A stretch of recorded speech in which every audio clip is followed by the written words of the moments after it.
Hi, I'm Oscarito, and this is the movie Lost on a Mountain in Maine.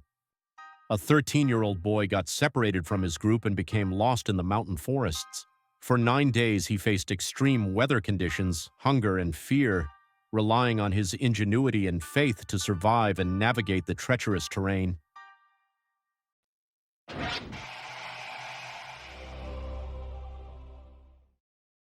The film, based on true events, begins on July 15, 1939, in the state of Maine. Two brothers, Ryan and Don Fendrybar, are waiting for dinner while their father, with a worried expression, reads the newspaper. The brothers play with a toy train on the floor, but as often happens, their roughhousing turns into a fight. Annoyed, their father sends them outside to wash the car as punishment, but even there the quarrel continues. Seeing the boys fighting through the window, their mother asks the father to intervene. As soon as he steps outside, the boys stop, but he insists that if they want to fight, they should do it properly. However, their mother puts an end to the argument by calling them to dinner. At the table, the family discusses their upcoming trip to Mount Katahdin. Don is upset that instead of a 2-week fishing trip, they are only going for a 2-day hike. He argues with his father about his constant busyness and storms off to his room. His mother comforts him while giving him a haircut on the porch. The next morning, Donald and his 3 sons get into the car. His wife and daughters see them off. As they drive through Maine's scenic landscapes, Mount Katahdin finally appears in the distance. At the campsite, they meet their guide, Henry. As night falls, Henry tells the boys a local legend about a mountain spirit with enormous horns and wings. A sudden storm adds to the eerie atmosphere. That night, Don struggles to sleep, haunted by the tale and the howling wind. The next day, the group begins their ascent. As they climb higher, the fog thickens and the humidity rises. Ryan shivers from the cold, and Don gives him his sweater. When they reach the summit, the view is obscured by dense fog. Disappointed, Ryan argues with Don and a fight breaks out. Henry separates them just in time. Angry, Don runs off down the mountain. Ryan and Henry chase after him, but he moves too fast. In the end, the boy gets lost in the mountains. The tourists are forced to split up. Henry and Ryan descend to Donald, while Don, realizing his mistake, panics and shouts into the rain, hoping someone will hear him. Reaching the forest, he accidentally falls into a grass-covered puddle where he discovers an animal skeleton. Trying to get out, he loses his pants and later notices that his shoes have also fallen apart. At night, freezing and exhausted, he falls asleep directly on the ground. Meanwhile, dozens of rangers and volunteers search the forest with flashlights, hoping to find him. His father is forced to call home and inform his wife of the alarming news. The next morning, the rangers check the map and coordinate the search operation. His mother asks what exactly is being done, and she is told that dozens of volunteers have been mobilized. Upon waking up, Don sees a bird feather floating above him. Picking it up, he realizes that he must now rely only on himself. Struggling through the dense undergrowth, he reaches a body of water and wades across it. A long journey through the wilderness awaits him. On the 3rd day, Don reaches a mountain river with a waterfall. The discovery fills him with optimism. He splashes in the water, swims, and sings songs. However, his carefree moment is abruptly interrupted by a horrifying realization. Dozens of leeches have chosen him as their next meal. Like followers of Count Dracula, they latch onto his skin, sucking his blood. With great difficulty, Don manages to tear off the disgusting bloodsuckers. 4 days later, Ryan grows increasingly worried about his brother. He asks his mother if she still believes Don is alive. Meanwhile, the search operation in the forest intensifies. More and more volunteers join the rescuers, and the campsite rapidly expands.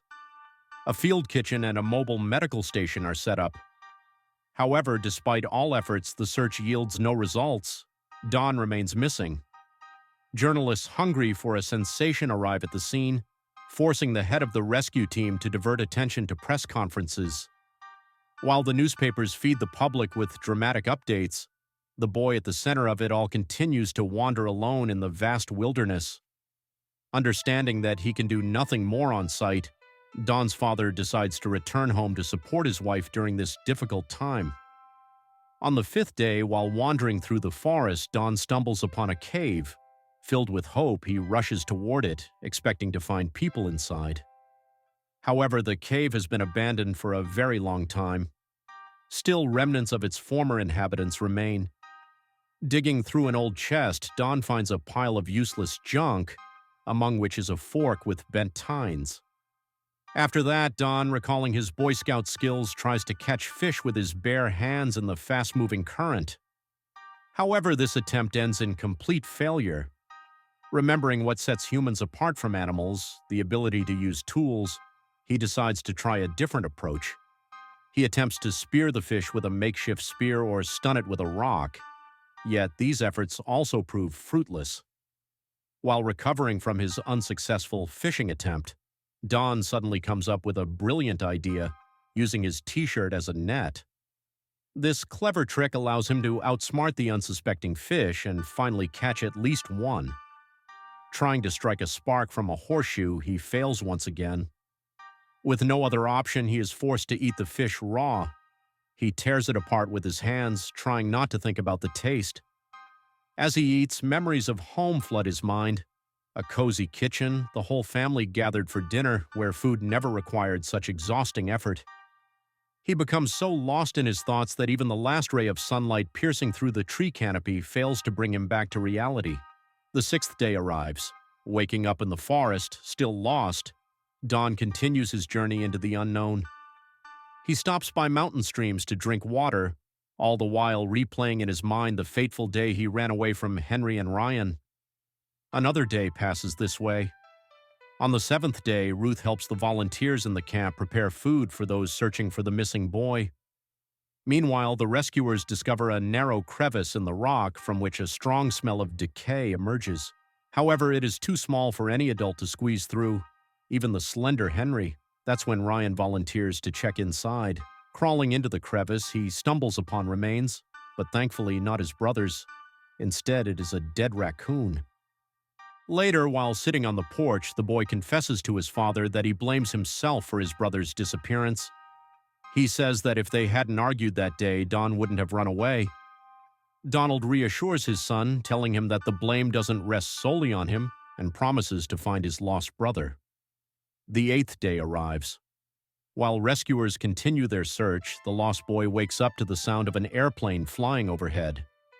Spotting it in the sky, Don desperately tries to attract its attention by shouting, but it is as futile as if he had tried to jump up and grab it. Exhausted and overcome with despair, he collapses onto his back and lies there until evening. His stressed and weary mind begins to play tricks on him, conjuring a terrifying vision of the mythical spirit of this place, the same one Henry had spoken about by the campfire. However, the spirit turns out not to be a menacing enemy but a gentle guardian. It tenderly wraps its wing around the boy, warming him and allowing him to drift into sleep. At that moment, the dozing father suddenly picks up a signal from space and without hesitation rushes to save his son. However, in the darkness, he crashes face first into tree branches and, suffering injuries, falls. He is urgently taken to the hospital, where Ruth arrives to make sure that at least her husband hasn't managed to seriously injure himself amidst all this chaos. On the ninth day, Don gets bitten by a spider early in the morning. After that, crouching like Gollum over an animal skull he finds in the dry grass, he eagerly examines his discovery. Once he's had enough of playing with the remains, the boy continues his aimless journey into the unknown. However, his exhausted mind starts to betray him once again, distorting reality. In the middle of a clearing, he suddenly sees a soft bed and without hesitation collapses onto it, longing to drift into eternal sleep.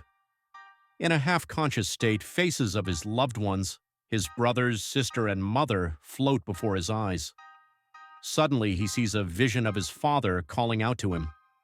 Trying to catch up with the illusion, Don stumbles upon a river and, on the other bank, notices houses and a woman washing clothes by the shore. Summoning his last strength, the boy shouts for help.